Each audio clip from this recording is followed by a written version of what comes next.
gaza bikomeye. Njya nibuka igihe kimwe twigeze kuba turi mu materaniro, turaramya turahimbaza, hamanuka imbaraga. Umwana umwe w'umukobwa arahanura mu ndimi, umwuka nanjye nzaho ndazisobanura. Ikintu nagikoze rimwe nabundi ndagikora. Turahimbaza, inzugi n'amadirishya birikinga, nta muntu ubikinze. Abari bagiye kuri katedrali ngo baze bagerageze gukingura biranga. Baravuga ati barokore bagiye mu ijuru. Turaterana ngo turangize, inzugi zirikingura, turasohoka. Umunsi habaye ikindi gitangaza singivuze kuko cyari gifite ukuntu kitaryoheye amaso y'abantu. Ngo dusohoke, nari nuzuye imbaraga zikomeye cyane. Abazaga baza bati turarwaye dusenge, ni mwebwe mukoreho gusa, munkoreho gusa murakira. Kandi uko nyine nuko byahitaga bikoreka. Muraho neza bene data mwese aho muherereye, abari hano mu gihugu ndetse no hanze y'igihugu, inshuti zacu tubahaye kaze. Imana yo mu ijuru ibahe umugisha. Uyu ni umwanya rero kugira ngo tuze kuganira, dufite umushitsi. Ariko mbere yuko dukomeza n'ikiganiro, reka tubanze tumwakire atwibwire. Ndabizi ko benshi muzi, ariko kandi reka yivuge kugira ngo n'abatamuzi barushirizeho kumumenya. Karibu cyane mushumba. Murakoze cyane. Yego. Nitwa Rugambwa Emmanuel. Abandi umukristo w'umunyarwanda. Abandi umukristo w'umupasiteri. Abandi umupasiteri w'umugabo wubatse. Abanoye ahantu hitwa Inyamata mu Bugesera mu Rwanda. Abashumbye itorero rya Enel Paruwasi ya Nyamata. Abanejejwe cyane no kuba ndahangaha. Imana ibamugisha. Asante sana. Murumva rero ukuntu pastor yagiye byivugamo yivuga, ni ibintu bisa nkaho bitangaje kandi azagenda abikurikirana neza, nyine ukumva ni ibintu bifite n'isuku nziza. Rero bavandimwe, kuko mubibona uyu ni umushyitsi umutumirwa dufite, reka atuje imbere mu masengesho mbere yuko turi buze kuganira. Abaza tuyobore muri uwo mwanya wo gusenga kugira ngo Imana ibane natwe. Twiragize Imana, ndetse n'abafite ibibazo nibumva iki kiganiro, n'abafite bataramenyaho byinshi bari buze kumenya, ariko baza tuyobore mu isengesho. Data, mu izina rya Yesu Kristo tuguhaye icyubahiro kandi turagushimye ko kuri mwiza kandi ubereye mwiza, abagukunda n'abagukorera bishimirwe. Turagushima kubw'uyu mwanya mwiza uduhaye wo kuba turaha kugira ngo tuganire n'abera, bifashe umubiri wa Kristo, dukomerezwe mu mwami, tube turi bazima, turi bataraga mu by'ubwami. Rero turagushimye mu izina rya Yesu. Uyu mwanya turawukweretse, ubane natwe, uvugane natwe, duhishurire, utwigaragarize, kandi imitima y'abera iri bwumve iki kiganiro ikorweho, ihinduke, koko nicyo twahamagariwe. Satani akomeza akorwe n'isoni, hanyuma wowe Kristo ukomeze guhabwa icyubahiro. Ni mu izina rya Yesu Kristo dusabye twizeye, amen. Amen. Murakoze cyane. Rero mushumba tugoye kaze kandi turakwishimiye cyane. Murakoze cyane. Kandi mwakomeje no kutubera umugisha. Iki cyumweru gishize twarimo tuganira topic ivuga ngo mwemere nawe yarahamagawe. Kandi uwo tukwiriye ngo kwemera ni wa wundi wumva atagufitiye agaciro, ni wa wundi wumva ntaca ashoboye, kumva ko byose ari wowe ubishoboye, ugomba kumwemera ko nta kari kanyuze gusa. Ariko tugiye kuganira topic ivuga ngo hejuru y'umuhamagaro. Umuhamagaro ni iki? Ni gute umuntu yamenya umuhamagaro we? Ni izihe mbogamizi ziba mu muhamagaro? Ibyo zose nibyo tugiye kuganira. Rero mushumba, turi hano kugira ngo utuganirize hejuru y'umuhamagaro. Hari nk'abantu benshi dukunda kumva bavuga ngo iwe ntaramenya umuhamagaro wiwe, kumva nyine yaracyafitemo ibintu bisa nkaho atarasobanukirwa. Ariko kubera ko tuzi kuko kuri iyo ngingo uza gukomeza umubiri wa Kristo, none ni karibu tuganirize. Murakoze cyane. Mbere yuko mvuga umuhamagaro ko nsoma iki cyanditswe, yenda kiradufasha. Ni igitabo cy'ibyakozwe n'intumwa, ibice 9 umurongo wa 13 kugeza ku wa 16. Haravuga ngo Ananiya aramusubiza ati, mwami, uwo muntu numvishe benshi bamuvuga yuko yagiriraga n'ababera bari i Yerusalemu, kandi nino afite ubutware abuhawe n'abatambyi bakuru bwo kuboha abambaza izina ryawe. Umwami aramusubiza ati, genda, kuko uwo muntu ari igikoresho nitoranirije ngo yogeze izina ryanjye imbere y'abanyamahanga n'abami b'Abisiraheli. Nanjye nzamwereka ibyo azababazwa nawe uburyo ari byinshi bamuhora izina ryanjye. mbere y'uko mvuga ku muhamagaro nsomye iki cyanditswe, aya ni amakuru y'umugabo witwa Intumwa Paul, yego kabisa, umuhungu wavukiye i Taruso, wigishwa n'umugabo ukomeye witwa Gamariyeli w'i Yerusalemu. Ni umugabo wabanje kurenganya itorero, afite amateka abiri. Amateka ya mbere yabanje kurenganya itorero, amateka ya kabiri yogeza itorero, yararenganije hanyuma aza no kogeza itorero. Mu Mu yandi magambo yashoje neza. yashoje neza. Buri gihe cyose rero umuntu akwiriye gutangira nabi ariko agasoza neza, kurusha gutangira neza ugasoza nabi. Rero yatangiye nabi ariko aza gusoza neza. ndagira ngo abaswahili nazabango heri mwisho kuliko Mwanzo. Rero uyu mugabo kubera ukuntu yarenganyije itorero kandi yari umugabo ufite amateka, umugabo yari mu itsinda ry'abantu 70 bitwa abasinedire bafata ibyemezo. Urumva yari umugabo usobanutse, umugabo wize kandi warezwe neza, kuko no ku myaka imini 15 ababyeyi bamujyanye nyine Yerusalemu kujya kwiga amategeko. Arayiga arayamenya, atangira kurwanya itorero rya Kristo. Urumva ibyo byose yari umugabo ufite amateka.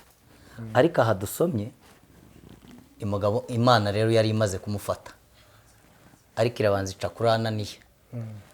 Hari umuntu nohereje, ariko Ananiya nawe aravuga ati uwo muntu numvishe bamuvuga nabi kandi numvishe ibyo bikomeye, none uwo muntu sinzi ko ndi bupfe kumwakira. Ananiya rero yabanje kumugiraho ikibazo, kwibaza uburyo ari bumwakira umuntu wagiye arenganya itorero. Ariko Imana nawe ibwira Ananiya, iramubwira ngo ni igikoresho nitoranyirije hariya twasomye cyo kugira ngo yamamaze ubutumwa bwiza mu banyamahanga. Kandi namubwira ko nawe imibabaro ko yababaje abandi, ko nawe ariko azababazwa bamuziza iryo zina rya Yesu Kristo. Rero umuhamagaro ni igikorwa gikorwa n'Imana igahamagara umuntu. Hari ibintu njya numva abantu bavuga ngo umuntu yapfa ngo Imana yamuhamagaye. Buriya ntabwo abantu bose bapfuye Imana iba yabahamagaye, ahubwo baba bapfuye. Ntabwo wapfuye wese Imana iba yamuhamagaye, kuko na Bibiliya ivuga gupfa, ntabwo ijya ivuga guhamagara. Ivuga guhamagara, ihamagarira umuntu kuyikorera, hanyuma yaba apfuye aba apfuye. none mu kinyarwanda Hanyuma mu kinyarwanda rero bakabizana ngo umuntu yitabye Imana. Ntabwo ariko bimeze, ntabwo abapfuye bose bitabye Imana. Rero imaze kumuhamagara, ariko inamubwira uburyo azahura nyine n'ibigeragezo, akarenganyirizwa itorero. Rero umuhamagaro ni igikorwa Imana ihamagarira umuntu, ikaguhamagara kugira ngo uyikorere umurimo runaka. Uwo murimo rero buri muntu aba afite umurimo agomba gukora mu bwami. Nk'uko ubona n'igihugu muri rusange, umuntu baramutora ngo abe umuntu runaka kugira ngo azabe minisitiri w'uburezi, azabe minisitiri w'ibikorwa remezo, azabe minisitiri w'imari, ariko byose bigahurira ku kintu kimwe, yuko barimo bakorera igihugu ariko mu madepartema atandukanye. Abo bantu rero bose baba bahamagariwe gukora izo nshingano. Ushobora kuba narahamagawe mu kintu runaka, kuba umupasiteri, undi yahamagara mu mubwirizabutumwa, undi kuba intumwa, undi kuba umwigisha, undi kuba umuhanuzi, ariko twese gahunda ari imwe, ari ukuzana abantu mu bwami ngo tuberekeze mu nzira ijya mu ijuru. Uwo ni wo muhamagaro. Murakoze cyane kabisa. Murumva rero hari abavuga ko harimo imihamagaro itandukanye. Hariho ngo umuntu wihamagara, ese umuntu ashobora kwihamagara? Abandi bakavuga ngo hari abahamagarwa na bene wabo, amafamiye. Ese n'uwo nawo ni umuhamagaro? Koko buri ikintu cyose kikubwira ngo ngwino kiba kiguhamagaye. Rero buri umuntu ashobora kwihamagara. Ni urugero umuntu umwe aza Yesu Kristo kwa 12, harimo uwo Yesu atigeze ahamagara. Ntabwo Yuda Isikariyote Yesu yigeze amuhamagara, ahubwo yarizanye. Yabonye Yesu, abona ukuntu ibintu bimeze, abona iyi ambiance wayagira ngo ni byiza, araza. Ariko ntabwo Yesu yigeze amuhamagara. Muzasumubira nk'uko Yesu yagiye ahamagara ba Petero, ba Yohana, ntabwo Yuda Isikariyote yigeze amuhamagara. Cya kabiri, hari ushobora guhamagarwa n'umuryango, kubera ko Imana yamamagaye nkahita nkurura bene wacu. Nabyo birashoboka. Ushobora kumukurura abishoboye, ariko ushobora kumukurura kubera amarangamutima. Icyo gihe rero umukuriye kubera amarangamutima uramuhamagaye, ariko nagerayo azakwereka nyine, kubera ko wamuhamagariye ibintu bitari byo ugendeye ku marangamutima. Ibyo nabyo birashoboka.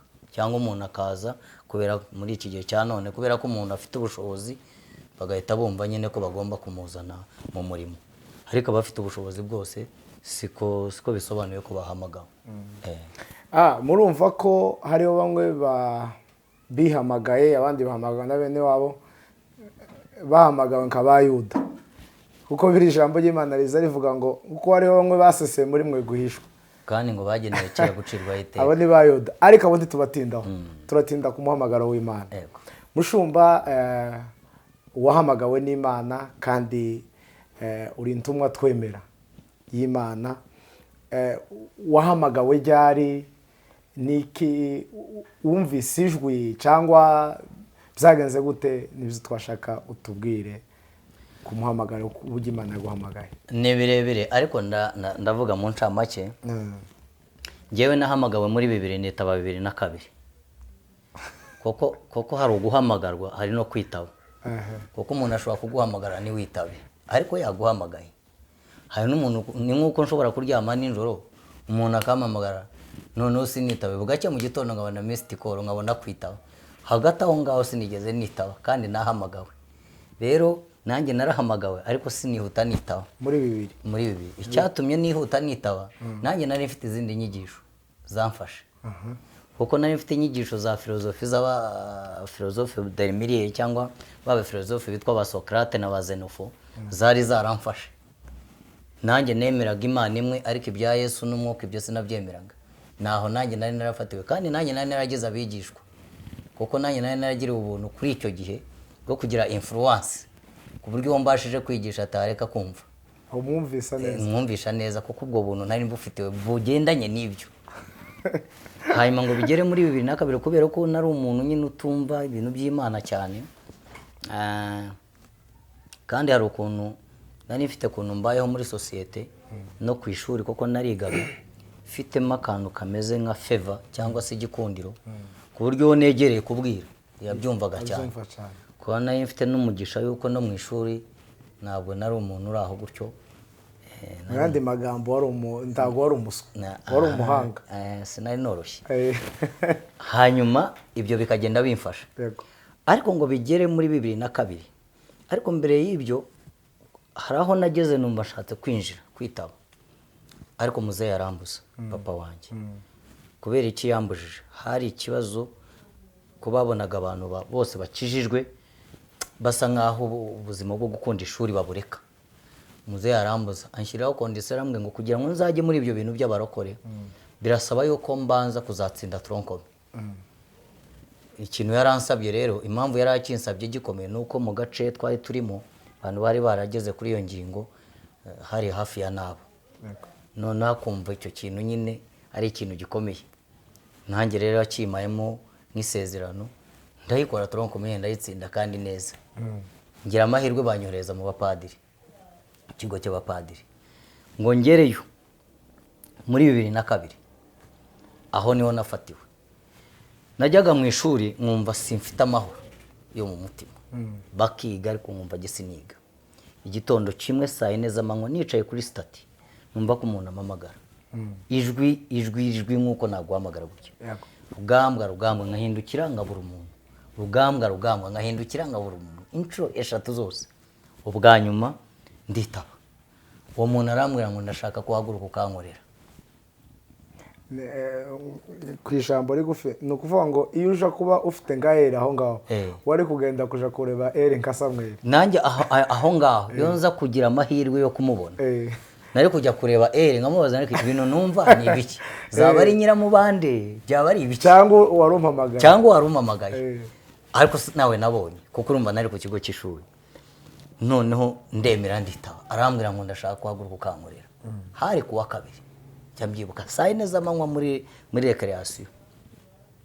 Hacamo kuwa gatatu, kuwa kane, kuwa gatanu ariko ubwo nirirwa meze nabi. Iryo joro ryose ndara nabi. Iyo misi kugeza kuwa gatanu sije warose navuga ngo Imana yamfashaga tukagera ku cyumweru. Njya mbyibuka ku cyumweru haje umugabo wo muvuga butumwa namubonye iryo n'uyu munsi sinzi yabo. Yitwa Bonaventure uvuye muri ADPR. Arigisha kandi yigisha ku gakiza. yarahamagaye ngo abashaka gukizwa. Igihe cyose yatangiye kwigisha naratekereza ngo Imana wamfashije agahamagara abakizwa. Nagiye imbere ahamagaye abakizwa, twagiye turi 10 mu cyumweru kimwe cyangwa 2 9 bari babivuyemo, sigara ndi jyenyine. Uwo mwaka mfatiraho, ariko mfatwa no gusoma ijambo ry'Imana. Soma iyi Bibiliya nyisoma igihe nshuro nazo umubare, ndayijagajaga, ndasenga, Imana iramfasha aho hantu. Uwundi mwaka ni jyewe batoye, kuko naratashye ndabatizwa, nuzura umwuka wera kuva saa 1:30 kugera saa 7:30.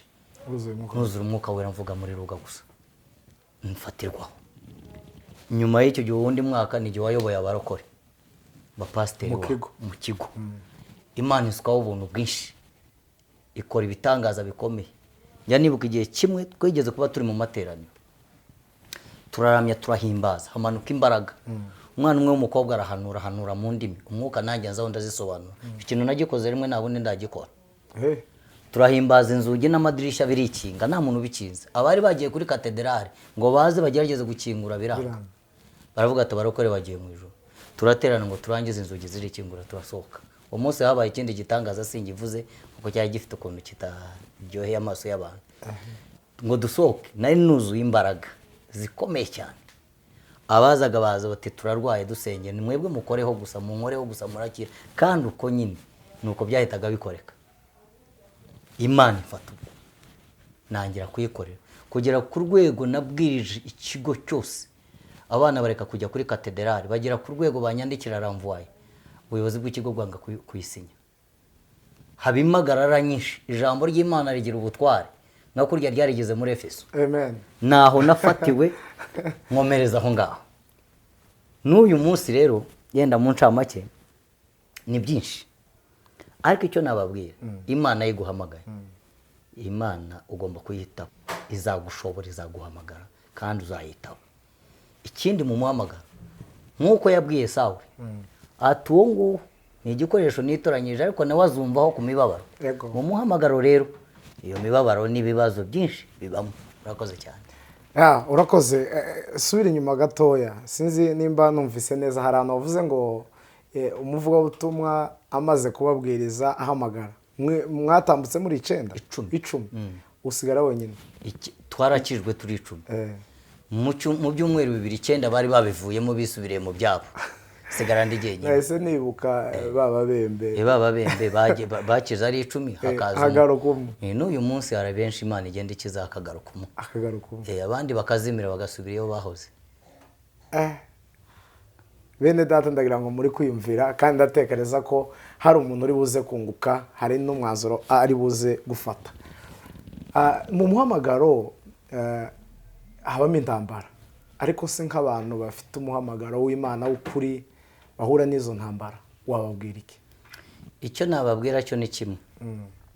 Njya nkunda gutanga urugero, mujya mubona polisi ziba mu mihanda, zijya zihagarika abantu kandi zigahagarika amakamyo. Ibiro by'ikamyo n'ibiro by'uyihagaritse biratandukanye, ariko inyuma y'aba bapolisi kuko baba bahagaze inyuma, buryo bakunze, ndavuga nk'iwacu mu Rwanda, bambara utujire. Utujire rero hano inyuma handitseho ngo Polisi Rwanda. Iyo umupolisi ahagaritse imodoka, biba bishatse kuvuga ko suri uyihagaritse. Buriya n'irakamyo ntabwo itinya uriya mupolisi, ahubwo itinya ikintu kiri mu mugongo hano w'uyu mupolisi. Yazi no kuvuga ngo ntabwo umuntu aba atinya leta, atinya uyu muntu, aba atinya leta yamutumye. Icyo nababwira gikomeye cyane, niba Imana yaraguhamagaye, iyo leta y'ijuru igufiteho uburinzi bwayo kandi iragukurikirana, uwakurenganya ibyo bakora byose iragutwikiriye, nta muntu wagushobora. Buri umunyamuhamagaro niyo wamuvunagura ntabwo wamurangiza, niyo wamukura hano ukajya kumutera ku rutare aramera. Nuko biteye ahantu hatari ubutayu. Ahantu uwamujyana ukamujyana mu butayu, Imana irekura amano. Buriya ni nayo mpamvu yagiye gusezeranya ibwira Mose ngo azabaze isanduka y'isezerano, ngo azashyiramo ibihamya 3, ngo azashyiramo ibisate by'amabiri y'amategeko, ngo ashyiremo urwabya rwarimo mana, ngo ashyiremo n'inkoni ya Aroni yarabyaga. Abagabo niyo yagenda ukajya umuntu ari umukene, ariko ijya yohereza mana ikagica inzira igakora ibitangaza. ku buzima bw'uwo muntu koko yatumwe yahamagawe na leta y'ijuru nk'uko hano mu isi umuntu leta yahamagaye nk'uko ubona bafasha buriya ambasaderi w'igihugu aho agiye kugihagararira atungwa n'igihugu abana be bigishwa n'igihugu ni igihugu kimucumbikira kimushakira inzu kimuha n'imodoka umunyamuhamagaro rero leta yamuhamagaye niyo ikomeza kumwitaho. Murakoze cyane. Murakoze. None se umuntu wahamagawe n'Imana ashobora gukena, ashobora gusonza kuko warahamagawe kandi zose wabiciyemo.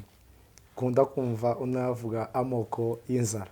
Ese umuntu wahamagawe yakena, yasonza, ibyo zabaho mu gihe byamugezeho yakwitwara gute? Icyambere ahubwo wahamagawe ni ibyo ngibyo akwiriye kubanza gucamo. Kuko nuko tujya twibeshya rimwe ntabwo ushobora kujya kwambarira ranka utaranyuze ku ikosi, kereka abasirikare bamwe na bamwe tujya twumva ahantu hamwe. Ariko ibyo byose buriya gusonza, kwambara ubusa, kumera ukuntu, ibyo ni ikosi Imana icishamo umuntu yahamagaye. Kuko buriya iyo babaselectinze kugira ngo mube abasirikare, ako kanya ni muhitamo w'abasirikare mubanza guca ku ikosi, mwaca ku ikosi mukabona gupasinga, mwabura gupasinga mukabona kwitwa abasirikare, hakagenda haza rero amaranka. Ni ukuvuga ngo ni Imana iguhamagaye. Gupasinga ni nko gutsinda, gutsinda ya mahugurwa bashyizeho, arashaka kutumva ya mahugurwa bateguye y'igihe runaka, wayakoze wayatsinze, ngo ujye uja mu ishuri ugatsinda ikizamini. Kandi arya mahugurwa ntabwo ari ukugusekerera, ntabwo ari ukukubyinirira, kugusekerera bisanzwe, ntabwo ugezeyo bakubyinirira, haza barakagukubita bakagukuramo imyumvire y'iwanyu aho ukomoka. Inkoni nyine, wari uzi ngo habaye ibintu byo guseka se? Inkoni, ibyo kurya urya ntabwo ari ibyo kurya, si ibyo urya, si iby'iwanyu, urya ibyaho ngaho byo bateguye. Ntabyo kuvuga ngo sinza ndya bino, nta n'umuntu ujyayo ngo arobanure ibyo arya, kuko ntabwo urya ibyo ushaka, urya ibyo baguhaye. Igisirikare ticoroshe. Ni nayo mpamvu nyine kigora n'abantu hano mu isi. Niyo mpamvu Yesu waba umusirikare ngo yishyire mu by'ubugingo. Urebye tuvuga ngo ni abasirikare, nk'ayandi muvuga ngo genda umusirikare, ndeba rimwe na rimwe bayirimo bavuga ntibazabihindure, kuko abasirikare njye mbona baha mu isi binyuranye n'iyo ndirimo. Ahubwo bakajya bavuga ngo turi abasivili beza, bakareka iby'abasirikare. Kuko umusirikare uwo tubonye waha mu isi tukamugereranya n'ibyo twebwe dukora, hari ikibazo gikomeye cyane. Rero aho matambutse ugomba kubanza guca kuri ayo mahugurwa, bakakugaburira ibinyuranye n'iby'iwanyu, bakagukuramo imyumvire y'iwanyu, ugushyiramo imitekerereze y'iwanyu, bagushyiramo imitekerereze igendanye n'uwo murongo bafite, ku buryo uvayo uri uwundi muntu. Ni nayo mpamvu Imana yari igomba kukunyuza muri ibyo bintu by'inzara, inzara ikakurya kandi iwanyu ibyo kurya bihari, ukambara ubusa kandi imyenda ihari. Kuko buriya hano imvura kuba irimo igwa cyangwa izuba ryaka si ikimenyetso cy'uko n'ahandi izuba ryaka. Izuba rishobora kuba ryaka hano, imvura irimo igwa ahandi. Wowe ibyo udafite hano ukajya ngo n'abandi ntibabifite, ntabwo ariko bimeze. Ibyo byose rero umaze kubitsinda kandi ugomba guhura nabyo. Umuntu wese wahamagawe ibyo bintu agomba guhura nabyo. Habe n'igihe guhamagara uri umukire, nka kujya kwa Elisa, yari entrepreneur ahingisha inka. Imana ngo imuhamagara abanza ajya gutemagura inka arasezera. N'ibindi hari igihe bigera ukabanza ugatemagura, hanyuma ugasezera ukabona kuza ukaza nyine wowe. Kuri iryo jambo waruvuze ku mukire, hari igihe hari abantu bafite imyumvire y'uko abakire batahamagawe, ngo kuja mu ijuru k'umukire biragoye. Ese wowe bivuga iki? Ni inyigisho nyine z'abazungu babahaye, ntibameye kukubwira ngo hahirwa umukene mu mutima ngo ntuzajya mu ijuru. Bakumva umukene mu mutima, bakumva umukene w'ibintu. Kuko umukene mu mutima ntabwo ari umukene udafite ibintu. Oya, biranyuranye rwose. Umukene mu mutima ntukenye ubwami bwa Kristo, ewo niwe mukene mu mutima. Ariko ibyo kuvuga ngo ufite ubushobozi, kuko muri Bibiliya abagabo bakoreye Imana kandi babakire, kandi Imana ibaha umugisha, kandi babaho barayikora barayinezeza, babakire. Haba mu isezerano rya kera, kuko na Aburahamu ari we sekuruza w'abizera, ntabwo yari umugabo w'umukene, yari umugabo w'umukire. Kamfata uwo wenyine mu isezerano rya kera, ngo nabafi Afiya yari umugore wa Filimoni, kandi Filimoni yari umugabo w'umukire. Kuko nta muntu muri icyo gihe kuri iyo ngoma wabaga agomba kuba afite imbata, ariko Filimoni yari afite imbata. yitwa Onesimo, hariyo yaje kumwiba igahunga, yagenda igafatirwayo Pawulo akayigisha igakizwa, akongera akayigarura shebuja, akayigarura ari ifite indi shusho itari ya yindi ya mbere. Rero ibintu byo gukena abantu ntibakabizane ngo batekereze ko Imana ngo umukire Imana itamuhamagara, kuko Imana ni nyiri, ntabwo ishobora kuba ikize rero ngo ireke guhamagara abakire, nabo yahamagara abakene gusa. ntabwo ihamagara abakene gusa, kuko yaba ari ubukire bufite icyo bufasha mu bwami, yaba ari n'ubukene nabwo ni inyigisho mu bwami. Murakoze cyane. Tugana ku musozo, muri uyu muhamagaro maze guhamagarwa witaba umuhamagaro w'Imana, apana kuvuga ngo kwitaba Imana, apana gupfa. Ni izihe mbogamizi wageze muri uyu murimo? Imbogamizi za mbere nagize ni 3. Imbogamizi ya mbere, urumva iyo umuntu ahamagawe hari igihe adahita yemerwa, Yego. bitewe rimwe rimwe n'imico y'ahantu abantu baba barakuriye. Wahamagarwa ariko bakaba bakikurebera mu muco w'iwanyu cyangwa muri bene wanyu cyangwa mu myaka, kuko ugenda nahamagawe ndi mutoya, bati uriya mwana nawe yabaye gutya, uriya mwana nawe yabaye umuvugabutumwa, uriya nawe se arerekwa abaye umusazi, uwo kwa runaka nawe kandi wabaye pasiteri. Izo ni imbogamizi za mbere, ariko y'Imana yaguhamagaye, izi Imana irazigufashamo ikazikurindiramo iyo uyumvira. Imbogamizi ya kabiri ni ubutayu, kuko nahuye n'ubutayu kandi mura n'ubutayu iwacu bafite ibyo kumva, ndasonza kugera ku rwego nageze no ku rwego rwo kumenya amoko y'inzara kubera umuhamagaro. Hari ahantu nabaye nk'igihe cy'umwaka ndakubitika bihagije, ubu ndeba nta nkovu mfite zabyo, ntabwo wamenya ko nigeze koza imodoka nkore mu Kinamba. Kandi narabikoze muri Kawoshi.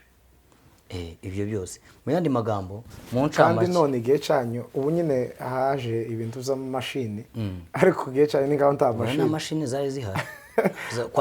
Kwari ukwinjira neza ukajya wafataga ikintu iki ari ibintu by'ibi babyita ngo imifuka, ugakata ubundi ukazana ukajya useseramo indani muri za hoho ukoza, ariko ibyo ngibyo nta nkovu zabyo mfite, ariko hari icyo byanyigishaga.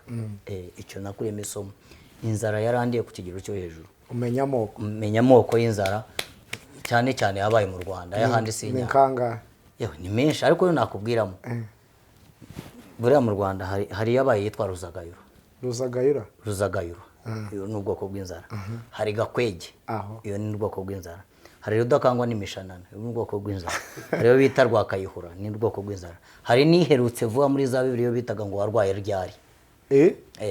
Ubwoko butanu bw'inzara. Ubu ni bukeya mvuze, hari n'ubundi bwinshi, ariko kubera nyine ko nari narakubititse kandi iwacu bafite ibyo kurya, ariko Imana hari ibyo ishaka kunyigisha. Ibyo byose nabonye igisuzuguriro.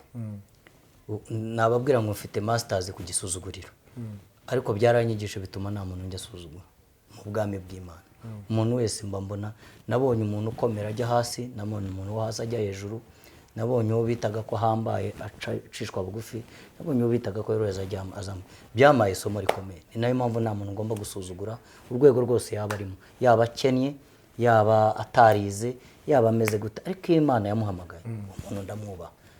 Ureke n'uwo Imana yahamagaye, habe n'umuntu wigenderaho mu karando udafite amakuru ya Yesu, igitondo kimwe Yesu yamukoraho ubuzima bwe bugahinduka. Na cya gizambo cyari ku musaraba, cya bindi bibiri kimwe, cyavuze ijambo rimwe, Yesu agihindurira ubuzima kinjana nawe muri paradizo.